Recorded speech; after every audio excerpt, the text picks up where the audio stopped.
Finally আমি পুৰীৰ পৰা বেক কৰিলোঁ। এয়া ৰাতিপুৱা পুৰী 3টা বজাত, কাৰণ ফ্লাইট আছে ৰাতিপুৱা 6:50 ভুৱনেশ্বৰলৈ বুলি আহি আছোঁ।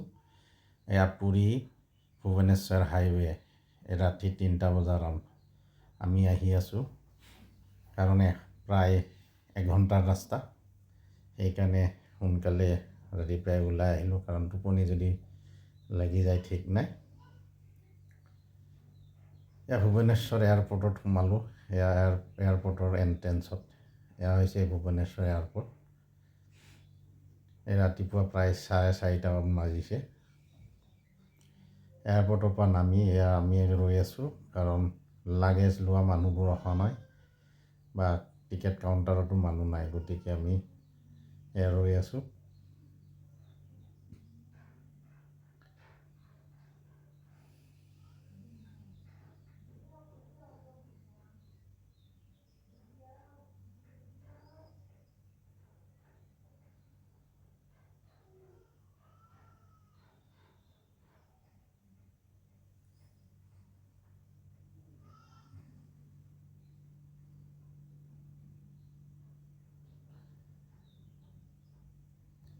এয়া আমি আমাৰ ফ্লাইটলৈ গৈ আছোঁ। এয়া ভুৱনেশ্বৰ এয়াৰপৰ্টৰ আজি আমাৰ লাষ্ট দিন। ৰাতিপুৱা প্ৰায় 6:10 হৈছে। ফ্লাইটলৈ গৈ আছোঁ। ফ্লাইটখনে আকাশত চাওক কি ধুনীয়া। এই ৰাতিপুৱা ফ্লাইটৰ ওপৰৰ পৰা লোৱা ছবি, ধুনীয়া দৃশ্য।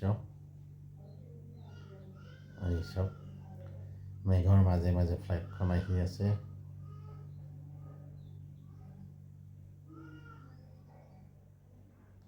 ৰাতিপুৱা বেলি ওলাই আছে। ধুনীয়া এটা পৰিৱেশ। এই ফ্লাইটৰ আকাশ ওপৰৰ পৰা মই লোৱা ছবি।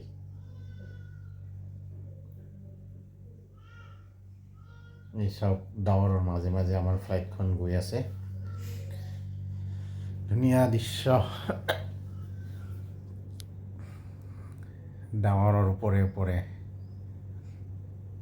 ফ্লাইটখন ধুনীয়া, যেন ৰৈয়ে আছে এনেকুৱা লাগে, কিন্তু আচলতে গৈ আছে।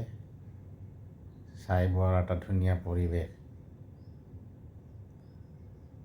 যেন মই ৰৈয়ে আছোঁ আকাশৰ ওপৰত, এনেকুৱা লাগিছে। ফাইনেলি আমি